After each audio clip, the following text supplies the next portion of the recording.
The March sun was scorching the asphalt of Red River Street.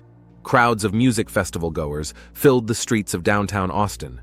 Sage Carroll was wiping down tables in the open part of the Magnolia Cafe, glancing at the festival goers passing by. Her shift was ending in 2 hours, and she was thinking of staying to listen to some band. Tall and slender, with a lock of red hair gathered in a careless bun, she attracted the attention of the visitors. The owner of the cafe appreciated her for her professionalism and ability to find a common language with any client. The last 3 years after moving to Austin had been difficult, but now Sage felt like she belonged. Another wave of customers came in from the street. A tall man in a plaid shirt stood out among them, his blonde hair ruffled by the wind. He took a table by the window and pulled out a laptop computer. Sage headed toward him. "Good morning, what will you be ordering?" The man looked up from the screen, and Sage froze for a moment. He had an open, disposed look in his brown eyes. "Hi, double espresso and perhaps your signature turkey sandwich." "Excellent choice. I'm Sage, I'll be your waiter tonight." "Landon," he smiled.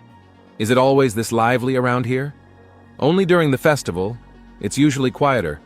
As Sage prepared her order, she watched the new customer with an edge of her eye.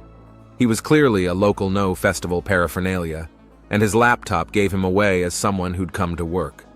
When she brought coffee, Landon suddenly asked, "Are you going to the concerts yourself?" "Thought I'd stop by after my shift. I own a coffee shop a couple blocks from here. I can recommend a great band. They play at 9 on the stage at Mohawk." A young man with tattoos on his arms approached the table. "Landon, there you are. I've been looking all over for you." "Ah, Finn. Meet Sage." Finn gave her a quick glance and nodded dryly. "Hi, Landon, we need to discuss supplies." "Have a seat. Order something." Landon gestured to a vacant chair. "Sage, can we get another espresso?" Landon glanced in her direction periodically throughout the rest of the day, and before he left a generous tip and a note with the stage address and time of the band's performance. Sage smiled, tucking the note into her apron pocket. Something told her this was the beginning of something interesting. When she stepped outside after her shift, the March evening enveloped the city in a chill. Music seemed to be coming from every bar and club. Sage headed towards Mohawk, thinking about the brown eyes and warm smile of the man who owned a coffee shop somewhere nearby. After that meeting at the festival, Austin had been transformed for Sage. Every street now breathed new possibilities. She and Landon had started seeing each other almost every night after her shifts at the Magnolia.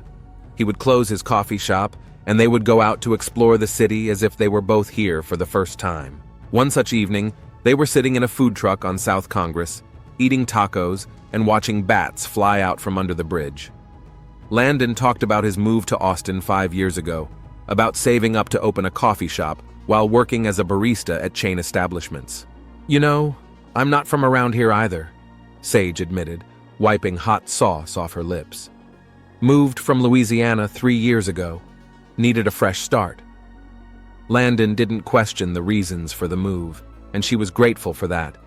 Instead, he suggested a walk along the river. Evening Austin enveloped them in its special atmosphere, a mix of live music from the bars, the smell of barbecue and magnolia blossoms. But every Tuesday crashed into this idyll with a sharp reminder of reality. Dr. Harper Reed, her attending physician, always greeted Sage in her office with the same calm smile. "Your vitals are stable," she said as she reviewed her test results. "But you look worried." Sage rubbed the strap of her purse. "I've met a man. He's amazing, kind, considerate. We've been dating for a month." "And you haven't told him?" I'm afraid he won't understand, that he'll turn away." Dr. Reed set the papers aside. In 15 years of practice, she'd seen many such stories. "Look, Sage, modern therapies make the virus undetectable. With the right approach, the risks are minimal, but he needs to know." "I understand. It's just, for the first time in a long time, I feel really happy. I don't want to ruin that." After the appointment, Sage sat in her car in the clinic parking lot for a long time. Her phone buzzed with a message from Landon. He was calling her to see a local band in concert on Friday. She smiled as she looked at the screen, but the smile came out sad. The days flew by. They walked around the botanical gardens where Landon talked about his passion for photography. They ate dinner in small restaurants where everyone knew each other. Once they spent an entire day at Lake Travis, sunbathing and talking about everything in the world. Every time Landon touched her hand or leaned in for a kiss, something inside Sage clenched. She'd learned to masterfully avoid intimacy, making up reasons and excuses. He was patient and never pressured. There was always Finn at his coffee shop, which she now frequented in the mornings. He made great coffee, but Sage could read something akin to wariness in his gaze. She was used to that kind of reaction from people, though. "Why don't you move in with me?"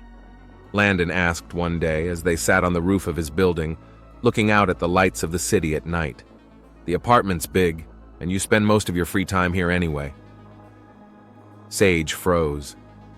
She looked at his profile in the light of the street lamps, at the kind eyes, at the genuine smile, and her heart clenched with pain and tenderness.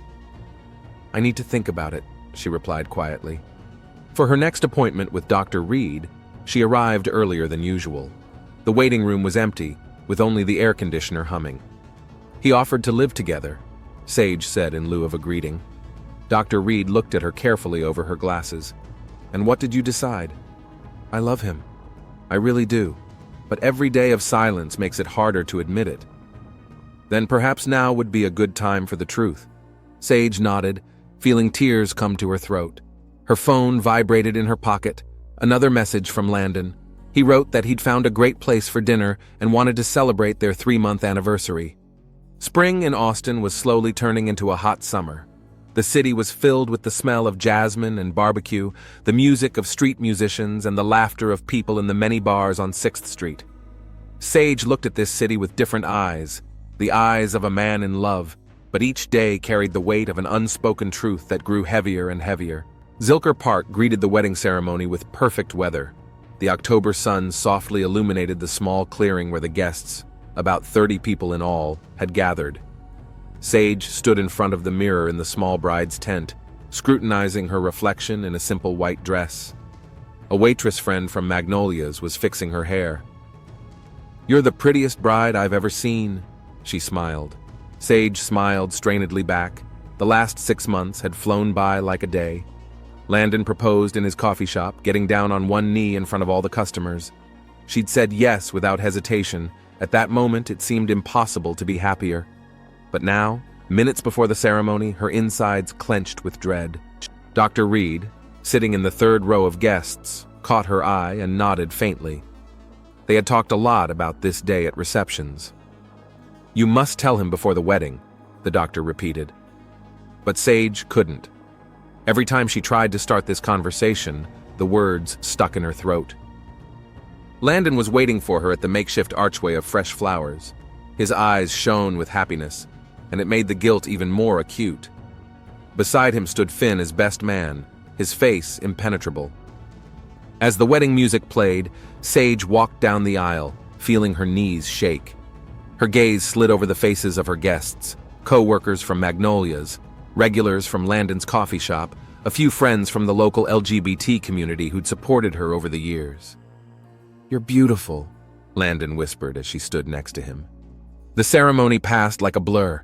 Sage mechanically repeated the words of her vows while her mind spun with thoughts of the medications hidden in her dresser drawer, the regular tests, the secret visits to Dr. Reed.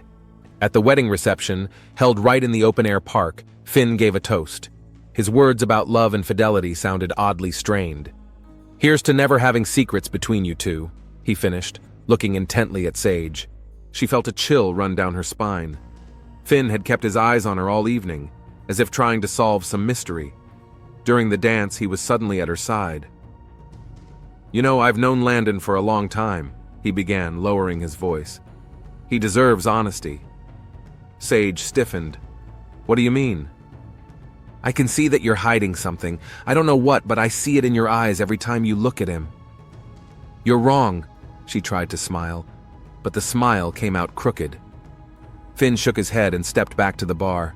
Sage stared after him, feeling panic rise to her throat. She apologized to her guests and quickly made her way to the bathroom stalls. In the small room, she pulled out her phone and dialed Dr. Reed's number. But at the last moment, she didn't press the call button. What could she say? That she married a man without telling him about her diagnosis? That now his best friend suspected something? "Honey, are you okay?" Landon's voice outside the door made her flinch. "The guests are asking about you." "Yeah, I'll be right out, just worried." The evening went on. They cut the cake, danced to live music from a local band, accepted congratulations. Landon never took a step away from her, constantly touching her hand, kissing her cheek, whispering honeymoon plans in her ear. As darkness fell, the garlands in the park were lit. Sage sat at the bridal table, watching the dancing guests. Dr. Reed was long gone. Finn stood off to the side, sipping whiskey and talking earnestly about something with one of Landon's friends. "What are you thinking about?" Landon took a seat next to her, putting his arm around her shoulders. "About how happy I am," she lied, feeling everything inside clench at that lie. The starry Texas sky spread out over the park. Somewhere in the distance, music was playing, people were laughing, the city was buzzing. And Sage sat in the arms of the man she loved and realized that she had trapped herself in a trap from which there was no easy way out. Landon sat in the doctor's office, absent-mindedly looking at the medical posters on the walls. A routine annual checkup to renew his health insurance. Nothing special. He was already making plans for the evening. Sage had promised to make her signature Louisiana gumbo. "Mr. Baker," the doctor's voice sounded unaccustomedly serious. "We need to talk about your test results." The next 10 minutes turned his world into chaos. The doctor's words came through the water column. Positive result. Further testing needed. Modern treatments. Landon sat there, clutching the armrests of his chair as his mind raced with one thought.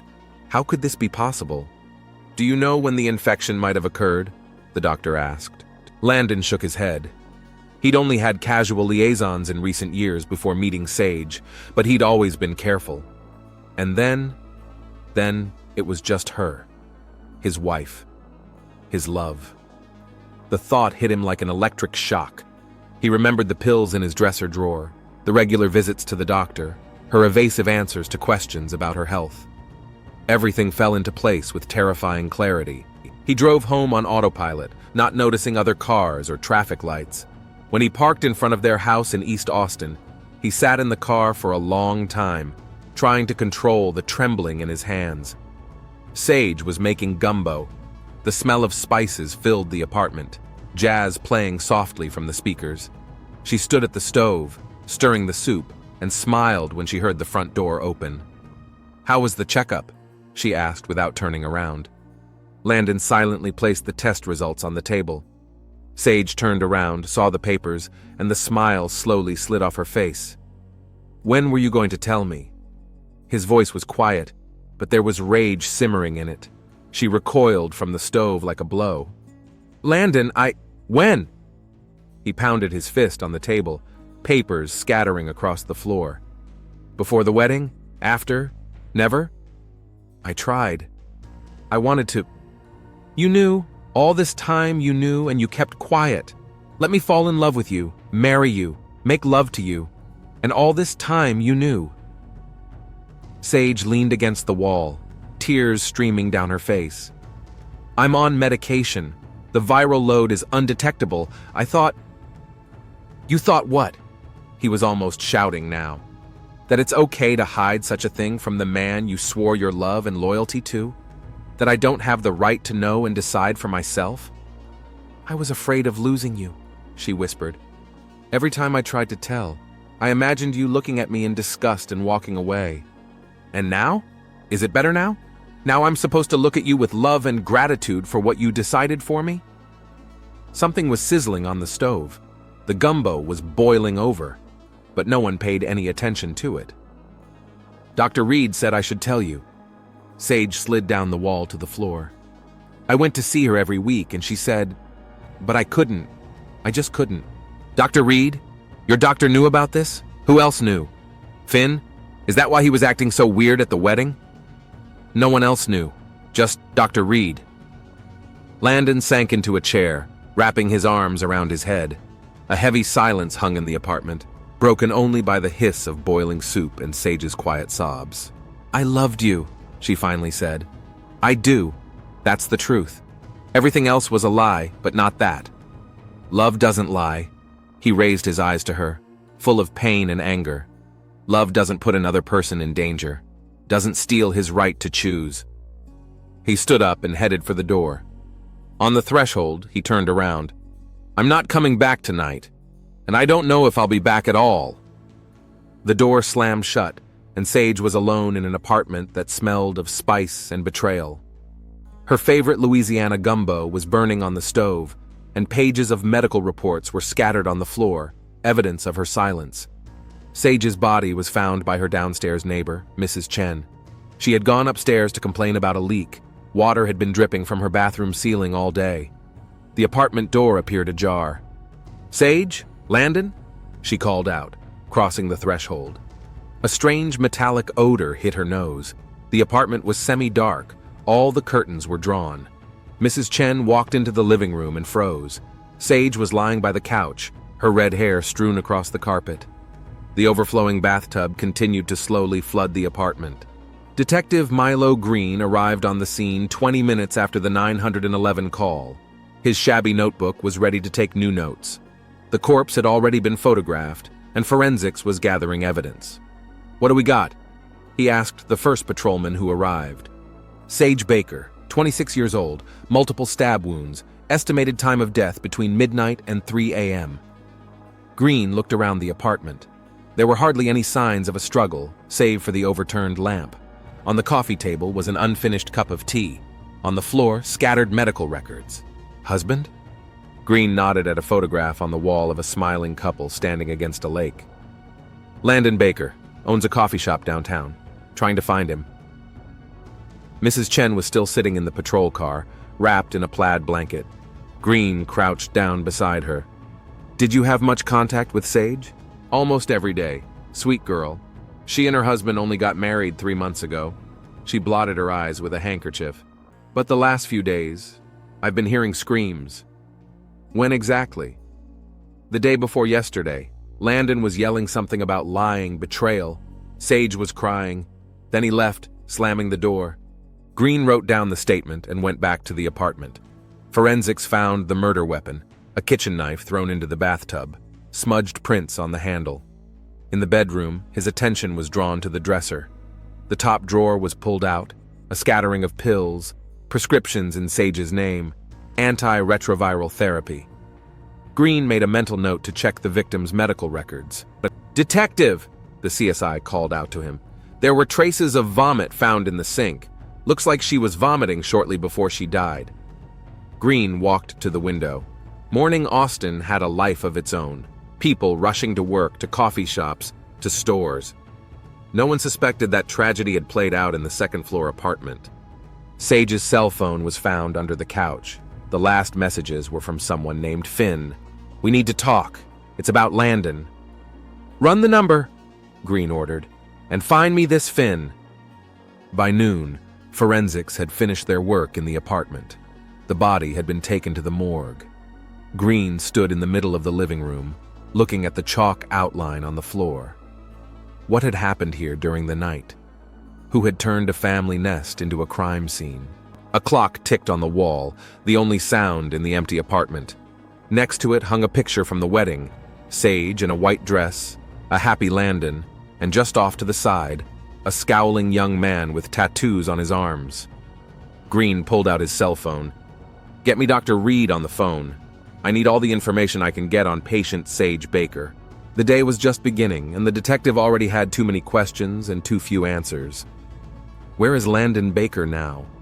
Who was Finn? And what was behind the dead woman's medical history?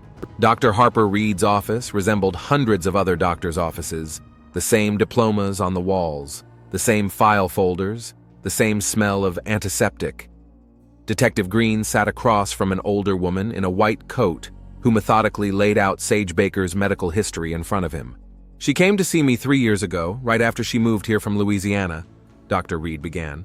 "Her previous doctor, Dr. Martinez from New Orleans, forwarded me the complete documentation. Sage started hormone therapy there, but the local community was not accepting of her transgender transition. After the attack, she decided to move to more tolerant Austin. Tell me about her health in general." "Diagnosed with HIV back in Louisiana. presumably contracted during the assault. Sage was on a strict regimen of antiretroviral medication, tested regularly. Her viral load was undetectable. When was the last time you saw her? A week ago. She was desperate. Landon found out about her HIV status during a routine physical, but it wasn't just that. Sage was afraid he'd find out the whole truth about her past. He didn't know? Dr. Reed shook her head. She was going to tell, came to me several times for advice, but the fear of losing him was stronger. From the clinic, Green headed to the Magnolia. The cafe manager, a full woman with kind eyes, wiped away tears with a paper napkin. When Sage came to settle in with us, she was honest about herself right away. We are proud to support the LGBT community.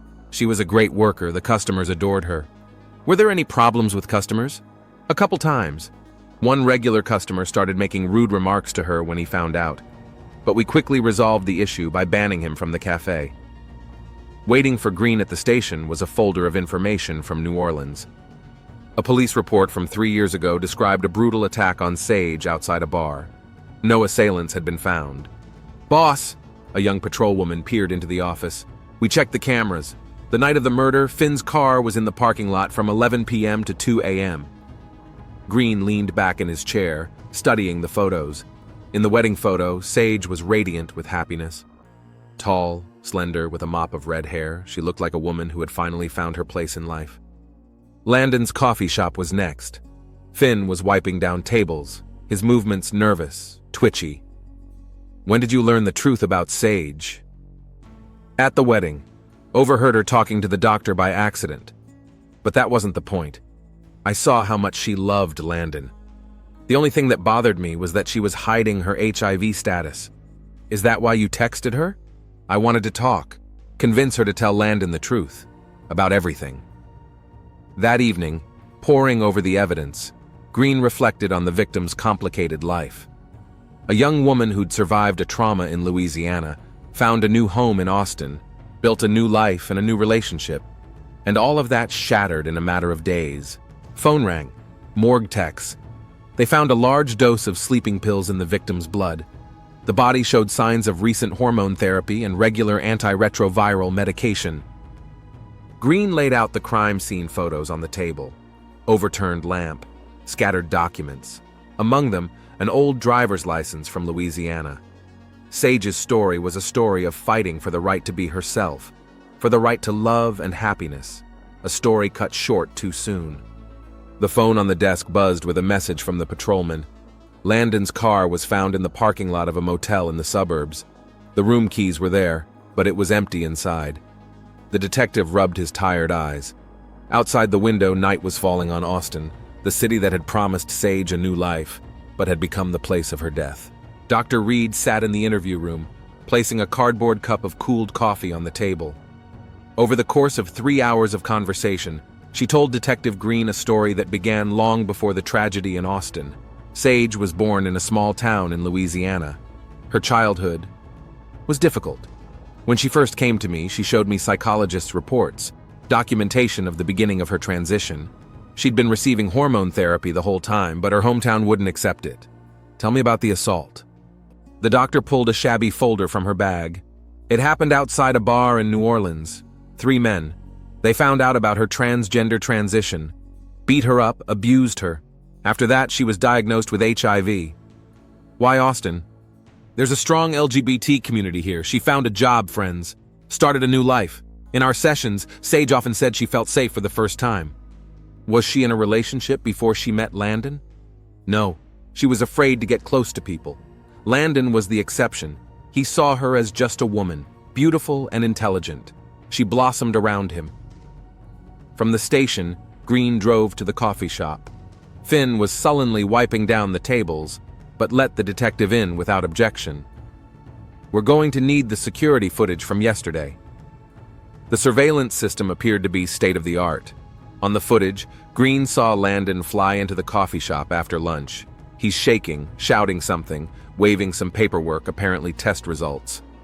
Finn tries to calm him down, but Landon pushes his friend away. He returns a couple hours later, calmer and talking to Finn at length about something. In the back room, the detective finds crumpled plaid on the couch and evidence of a recent sleepover. "Landon spent the night here?" Yeah, last night. Came in around 7, wasn't himself. I gave him a plaid and a pillow, and this morning he was gone this morning. And you never saw him again? No, phone turned off, no answer to messages. Green went over the records once more. Something about Finn's behavior made him uneasy. In the footage, he looked too calm for a man whose best friend had just gone through such an upheaval. Back at the station, the detective spread the new documents out on the desk. Sage's story was becoming more and more tragic. A girl who had survived abuse and rejection, found love, and lost it for fear of revealing the truth. Forensics confirmed. The knife used to kill Sage had the fingerprints of at least 2 people on it. One set belonged to her. The other was still waiting to be identified. Detective Green placed 2 photos on the board. Landon Baker, victim's husband, coffee shop owner, disappeared after an argument. Finn Donovan is Landon's best friend, the last person to see him before he disappeared. We have 2 prime suspects, Green addressed his team. Landon Baker had a direct motive.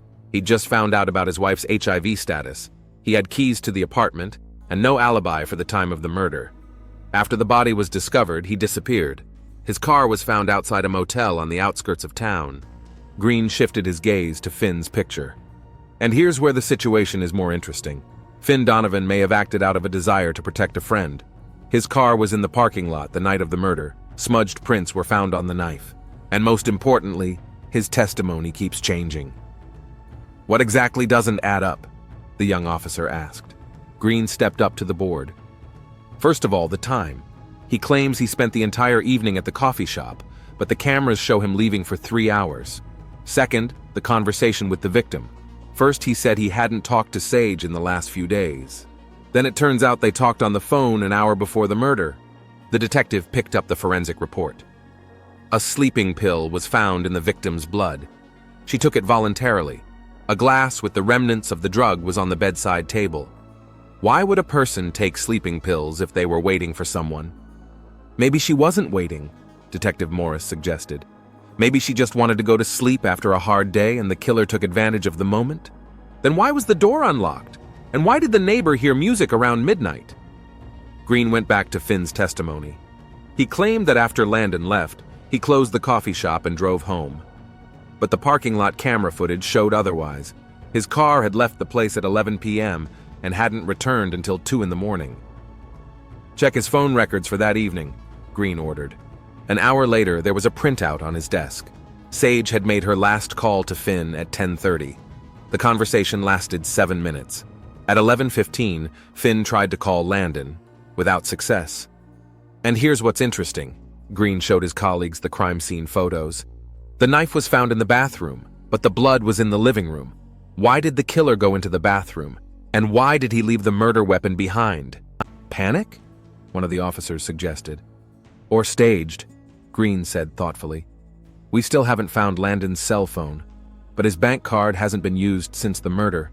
He withdrew cash that night, a large sum. There was a knock on the door.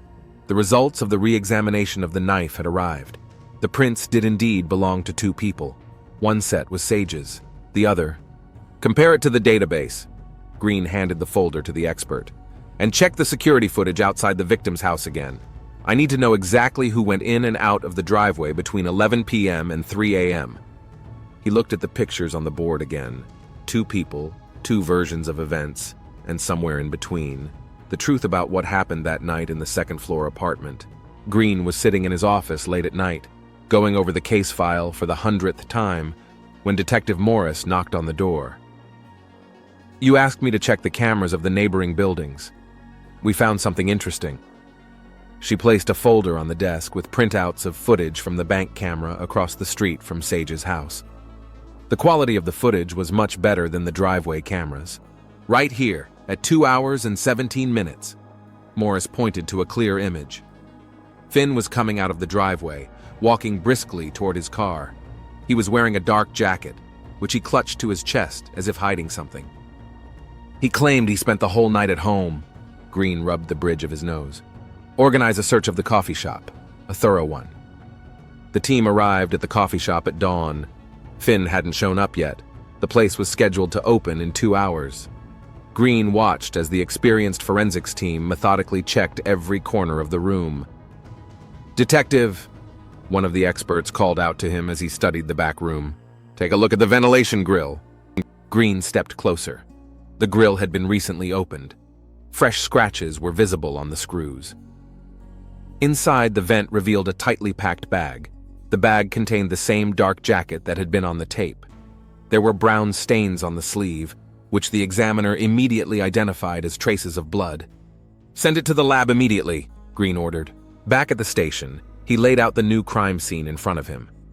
Finn knew about Sage's visits to Dr. Reed, knew about her diagnosis and her past. When Landon learned the truth and disappeared, Finn decided to act. A phone call interrupted the detective's musings. "Blood work confirms it's the victim's blood," the examiner reported. "One more thing. Remember the smudged prints on the knife? We ran a second forensic analysis. We now have a clear match to Finn's prints." Green slowly lowered the receiver. All the details fell into place. He reached for the phone to order an arrest, but it rang again. "Detective?" The patrolman's voice sounded worried. "Finn Donovan just walked into the coffee shop. Shall we initiate an operation?" As police cars surrounded the coffee shop, Morning Austin was just waking up. Green entered first. Finn was behind the counter, wiping down the coffee machine, a common morning action he'd been doing for years. "Finn Donovan," the detective's voice echoed through the empty room, "you're under arrest on suspicion of the murder of Sage Baker." Finn froze, but didn't look surprised. He slowly put down the towel and raised his hands, allowing his handcuffs to be put on. In the interrogation room, Green laid the photos in front of him. The bank camera footage, the bloody jacket, the forensics report on the prints on the knife. "You want to tell me what happened that night?" Finn was silent for a long time, looking at his hands. When he spoke, his voice sounded muffled. "I loved him for 15 years, been around all those years, watched him fall in love with others, but I never saw him as happy as he was with Sage, and then I saw how she ruined his life." "Is that why you decided to kill her?" "I didn't plan to. Went to her that night to talk to her. I wanted to convince her to leave, to disappear from his life. She let me in, turned on her damn jazz, said she loved him and wouldn't go anywhere." Green made a note in his notebook. "What happened next?" "She started talking about her past, how she was afraid of losing Landon. And all I could see was his face the moment he learned the truth, his pain, his desperation." Finn ran his palms over his face. "The knife just happened to be at hand. She didn't even fight back. Maybe she didn't believe I'd actually do it. And then there was just the sound of the water in the bathroom, where I was trying to wash the blood off." "You hid the jacket in the vent?" "Yeah. Thought no one would find it. Stupid, right?" Green pulled out the last photo, a shot of Landon and Finn outside a coffee shop that had just opened. They were smiling, full of hope for the future. "Where's Landon?" "I don't know, I swear I don't know. He just disappeared after he found out about the diagnosis. Probably couldn't stay in a town where everything reminded him of her. And you stayed. Opened the coffee shop every morning like nothing happened. That's all I have left of him." As Finn was being led away, he suddenly turned around. "You know what the worst part is? She really loved him, for real. And I just couldn't deal with it." Later, filling out the report, Green thought about how sometimes love turns into an obsession that can ruin lives. About Sage, whose fear of losing the one she loved led to tragedy. About Landon, who was somewhere trying to start a new life. And about Finn, whose 15 years of unrequited love has turned into a murder weapon. Outside the precinct window, Austin was habitually buzzing. Somewhere in the city, coffee shops were opening, people were rushing to work, falling in love, making plans. And in the holding cell, Finn Donovan waited for the trial that would determine the price of his obsession.